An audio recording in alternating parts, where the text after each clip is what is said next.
On this Monday night, Mark Carney enters the fray.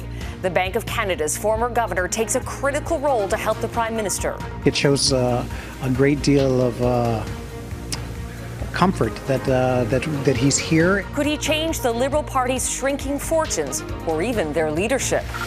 Peter Nygård sentenced. A Toronto court delivers its punishment for the disgraced fashion mogul and convicted sex predator. Plus, an update on Kate, where things now stand with the Princess of Wales in her battle against cancer. I am the father. Remembering an acting legend, the power of James Earl Jones's performances. Global National with Donna Friesen. Reporting tonight, Carolyn Jarvis. Good evening, and thanks for joining us. We begin tonight with a person being tapped by the federal Liberal Party to play an advisory role. And he's a familiar face to many Canadians. Former Bank of Canada Governor Mark Carney will lead a new task force on economic growth. He's being asked to provide advice and recommendations to the party and its leader, Prime Minister Justin Trudeau. Long touted as a possible leadership successor to Trudeau, Carney's expected to address the Liberal caucus in Nanaimo, BC, and that's where we find our David Akin. David, what more do we know about Carney's new role? Well, Carolyn, when it comes to economic and fiscal policy, Mark Carney's resume could hardly be more stellar. Carney was the governor of the Bank of Canada for more than 5 years, and then spent more than 6 years as governor of the Bank of England. He is currently chairman of Bloomberg LLC and is also a United Nations Special Envoy on Climate Action and Finance. He is also a member of the Liberal Party of Canada, who has agreed to become chair of a task force on economic growth. He will share the results of that work with the party's election platform committee and with Trudeau himself. And on Tuesday morning here, he'll share his advice with Liberal MPs. I think it's going to be very helpful to have a perspective that's from outside of politics, that is someone that, is esteemed in the space of economic leadership, and I look forward to actually meeting him. Conservatives, though, were less impressed, even though Carney, as Canada's bank governor, played a key role helping the Harper government get through the 2008-2009 fiscal crisis. Mark Carbon Tax Carney loves the same policies that Justin Trudeau has imposed on Canadians. They're basically the same people. Out-of-touch elites that believe that they know better than hardworking Canadians. David, with many calling for a remake of the Liberal Party ahead of the next election, could this new appointment be a test of Carney's leadership potential? Well, never say never, Carolyn, but I don't think he's going to run for office. Mark Carney is definitely a card-carrying Liberal. He wants the Liberal government to succeed. He wants there to be another Liberal government. But he believes the best way to do that is by providing advice to Liberal leaders, not becoming the Liberal leader. He's an undisputed leader on the Bay Streets of the world, but even his own supporters acknowledge he may have some trouble connecting with the main streets of the world. And so for that reason, an advisory role, a support role, that's the role that Mark Carney believes he's best suited for. Carolyn? All right, we'll be watching. David Akin in Nanaimo, BC. Thank you. Conservative MPs have asked Canada's Public Safety Committee to investigate how a Pakistani national arrested in Quebec last week for allegedly plotting an ISIS attack in the U.S. got into Canada. The RCMP arrested the 20-year-old suspect on Wednesday as he was allegedly about to cross the border to carry out a mass shooting at a Jewish center in New York. The arrest marks the second time this summer that Canadian security agencies have disrupted an ISIS-related terrorism plot. In a letter obtained by Global News, 4 MPs said it again raises serious questions about the government's ability to prevent potential terrorists from entering the country. In August, RCMP arrested a father and son for allegedly plotting a terrorist attack in Toronto for the so-called Islamic State.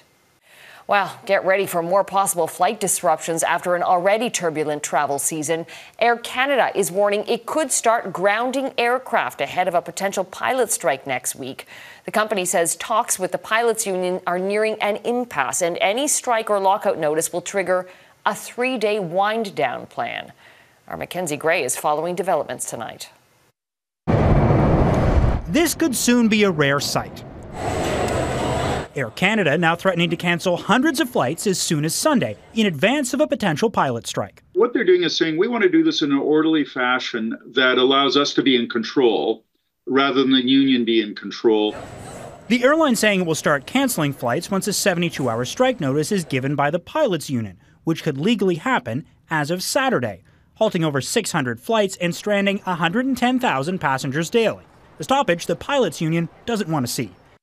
Air Canada should stop threatening to disrupt air travel and come to the bargaining table with serious proposals. The airlines have made, great strides in terms of getting passengers to fly, and they're making money. And I think that, the unions are saying, okay, that's time for us to kind of share in the pie. And the union wants a sizable new slice. Air Canada proposed a 30% wage increase over the next 3 years, which was rejected. The union aiming for American-level compensation. Delta, United, and American Airlines gave between 34% and a 40% pay bump to their pilots last year. The pilots have, in fact, been looking at coming off a 10-year contract. There's a lot of catching up that has to be done. If Air Canada does cancel flights before a strike, affected passengers would be entitled to compensation, hotel and meal vouchers, and potentially being rebooked, including on Air Canada Express flights, whose operations to 74 different destinations won't be impacted. But if a strike does happen, it's a different story. Once the strike is on, any cancellation that happens, the airline has to rebook you on the next available flight of their own or their partner airlines. The wild card on how a strike could play out, if the federal government is willing to intervene to end the dispute, like they did with WestJet mechanics and rail workers this summer, Carolyn, decisions that led the NDP to pull their guaranteed support from the government. Mackenzie Gray in Ottawa, thank you. Former Winnipeg-based fashion designer Peter Nygård has been sentenced to 11 years in prison. In November 2023, he was found guilty of 4 counts of sexual assault in Toronto. Today, the judge said he showed no empathy for his victims. Catherine McDonald was in court today. Catherine. There was silence in the courtroom. As the judge put it, a fall from grace for Nygård, who otherwise would have been a great Canadian success story. In a Toronto courtroom Monday, a judge said Peter Nygård used his wealth and power to prey on his victims before committing 4 separate sexual assaults. The judge called the 83-year-old who committed his crimes between 1989 and 2005 a sexual predator and a Canadian success story gone wrong. For me, the words of the judgment mean more than the numbers. It was a very validating judgment from Justice Goldstein, validating, vindicating, giving voice to the suffering of these women. Justice Robert Goldstein said one of the reasons Nygård was able to commit these crimes was because of his status as a famous fashion designer. After inviting the women to his commercial building at 1 Niagara Street, the judge said he dangled the prospect of employment or mentoring to get them into his apartment before attacking the women, one of his complainants, who was only 16 years old. Access in and out of the private suite controlled by Nygård himself, the judge saying only he had the power to let people come and go. The 11-year sentence falls between what Crown prosecutors were asking for, 15 years, versus the defense request for 6 years. You all know that many of them have had to bear the scars of what happened to them at the hands of Mr. Nygård for decades. Defense argued that Nygård should be given enhanced credit for the harsh conditions he's been subjected to since being in custody at the Toronto South Detention Centre since October 2021. The judge rejecting that, saying that Nygård has been in the infirmary this whole time away from the general population with regular access to emails and telephone, saying not only has he had special treatment, but calling it very special treatment. The judge said, I find that Mr. Nygård is to a significant degree the author of his own misfortune. Nygård committed these crimes in a time where wealthy, powerful men felt immunity. It was only the changing social climate that encouraged the victims to come forward many years later. Nygård's lawyer says her client maintains his innocence. I won't say he accepts the sentence because he most certainly will be appealing it. After credit for pre-sentence custody, Nygård has 6.7 years left to serve. He can apply for day parole in 2.1 years and full parole in 2.7 years. After the appeal is dealt with here in Ontario, he's facing similar charges in Manitoba, Quebec, and the U.S. Carolyn? Catherine McDonald in Toronto, thank you.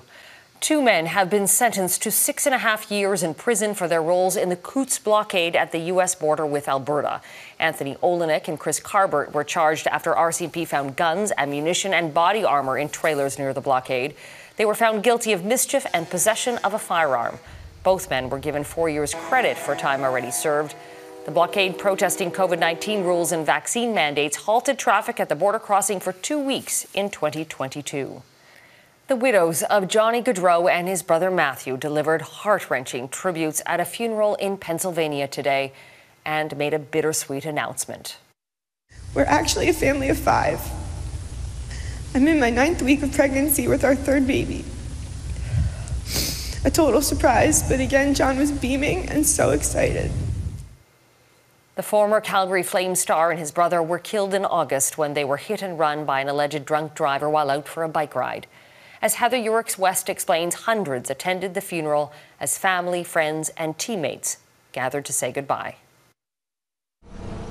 In a Catholic church outside Philadelphia, teammates, friends, and family gathered for what just a week ago was unthinkable. The sudden and tragic deaths of Johnny and Matthew Gaudreau may have shaken the hockey world, but during the service, wives Meredith and Madeline each shared their own private pain. Some days the thought of this new reality is debilitating, but mostly I just miss Matt. He was everything and more that I only dreamt about finding in a husband. And then he made all my dreams come true.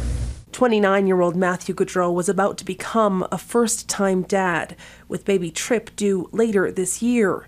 31-year-old Johnny leaves behind a 2-year-old daughter and an infant son, with wife Meredith announcing during her eulogy the couple has a 3rd child on the way. In less than 3 years of marriage, we've created a family of 5. It doesn't even sound possible, but I look at it as the ultimate blessing. How lucky am I to be the mother of John's 3 babies. The Gaudreaus grew up in New Jersey, but for a decade, Johnny hockey called Calgary home. Outside the Saddle Dome Monday, mourners paid tribute to the former Flame. This is something that is going to stay with us for many years, not just the moment. I think something this big and the type of player, it's going to have a long-lasting effect. Calgary is such a special place in John's heart and mind. Promising to take their children back to Calgary someday, Meredith took time to thank both the city and her husband's former Flames line mate, Sean Monahan. No, you made John the most excited for hockey that I've ever seen when you signed in Columbus. And I'm heartbroken for you that he cannot be with you on the ice. Monahan there to help carry his friend's casket instead. Beloved brothers honored in the grief of those left behind. Heather Urix-West, Global News, Calgary. An American man has been charged in connection with a death on a New Brunswick First Nation last week. 47-year-old Keith Martin is facing a second-degree murder charge for allegedly killing a man in Eskenovitich First Nation. Police discovered a 48-year-old man dead and another man injured Thursday afternoon. Martin was arrested after a 24-hour-long manhunt. Well, a manhunt in Kentucky is into its 3rd day after a gunman opened fire on a rural highway, shooting 5 people.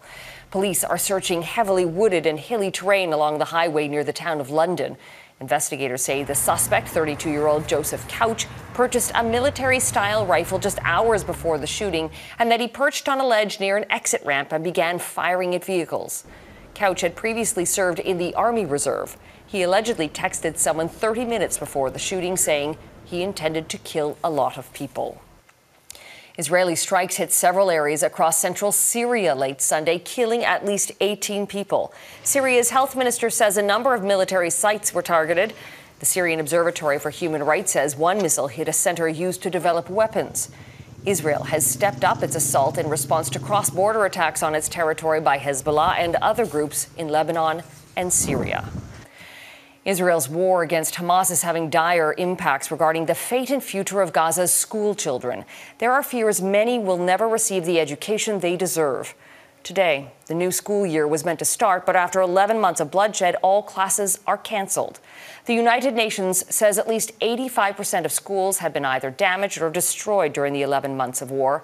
And according to the Palestinian Ministry of Education, more than 10,000 students in Gaza have been killed, along with 400 teachers. Redmond Shannon reports. This sounds like just about any elementary school classroom at this time of year. But this is not a school. It's what teacher Isra Abu Mustafa calls an education tent.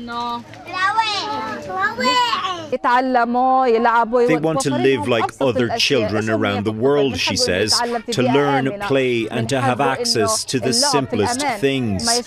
She says among those simple things are to be able to sit at a table.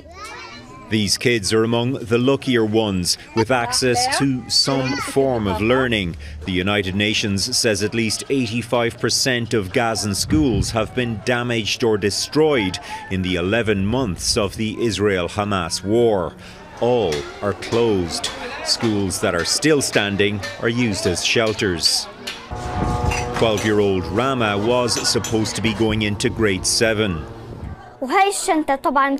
She says her school bag is no longer used for books, but to carry clothes when they need to flee. Books are sometimes burned as fuel. Charities working in Gaza see the effects on children firsthand. One of them who dreamed to be an engineer, who wanted to be a police officer, now is thinking about selling biscuits in front of their tents.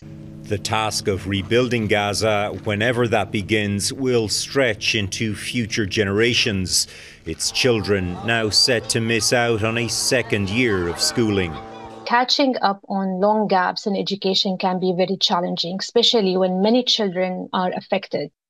There is no ceasefire in sight, and even after that, little prospect of any proper school system in the near future. Hundreds of thousands of children are at risk of becoming a lost generation, something Gaza and the region cannot afford. Redmond Shannon, Global News, London. A terrifying moment caught on camera in Vietnam as the country is being hit by Typhoon Yagi.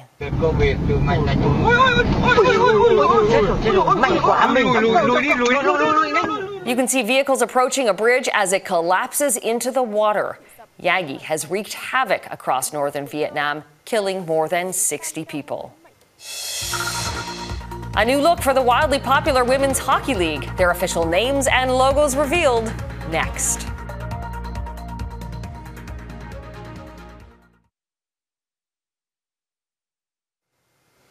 Instead of only city names stitched onto their jerseys, the Professional Women's Hockey League now has official team names and logos ahead of its next season. Names like Scepters, Victoire and Charge were unveiled for the 6 teams in the league today. As Eric Sorensen reports, it's another big step for the wildly popular new league. Professional women's hockey could not have had a more successful first year with sellout crowds and fan excitement. Now, 6 cities have taken the next step to create an identity for their teams with nicknames and logos.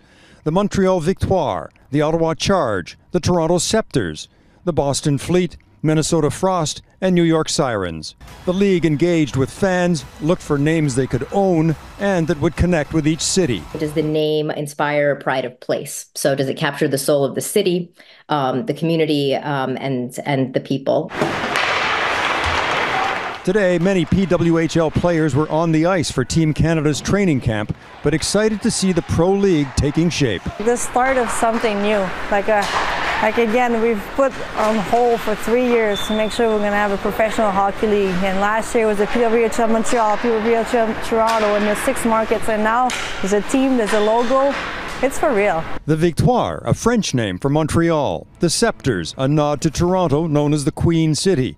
And the Ottawa Charge, the nation's capital. It's fitting for, the city that pushes the country forward, and I think it's a nod to our fans. We had amazing fans that brought so much energy last year. The PWHL teams, much like the original 6 in the NHL, are based primarily in the Northeast. Expansion to other cities in the United States and Canada are being considered, but probably won't happen for another year or 2 at least. Right now they're focused on these 6 teams, an expanded 30-game regular season to start by about December of this year. I think the sky's the limit. I think we're just starting. It's a new chapter in women's hockey. I think, we're going to do it well, and we're going to make sure that the 6 teams are competitive, and if we have to grow, we'll make sure that that is competitive. The players recognize they are making history with names in a sport that will be around for decades. Years from now, when these games are still on TV with even more support than we have now, I think it's going to be something that we can look back on and be really proud that we were once a part of it. And you can imagine the rivalries already.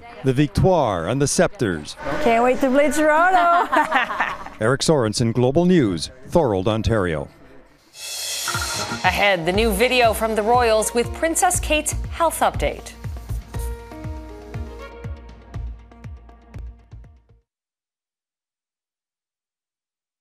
In a much-anticipated health update, the Princess of Wales has revealed she's cancer-free.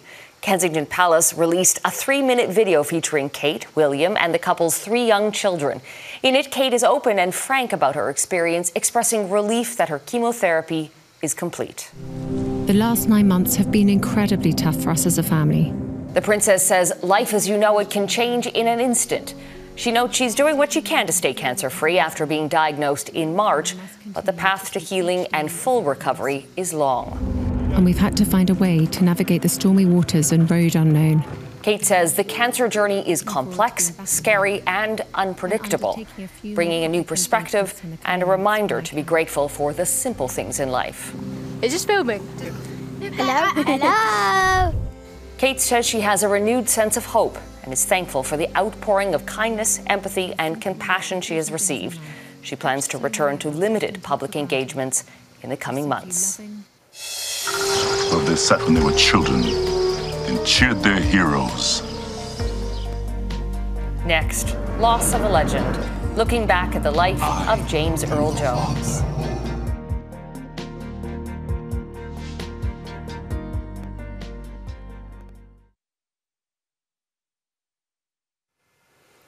James Earl Jones, the renowned actor of stage and screen, has died at age 93.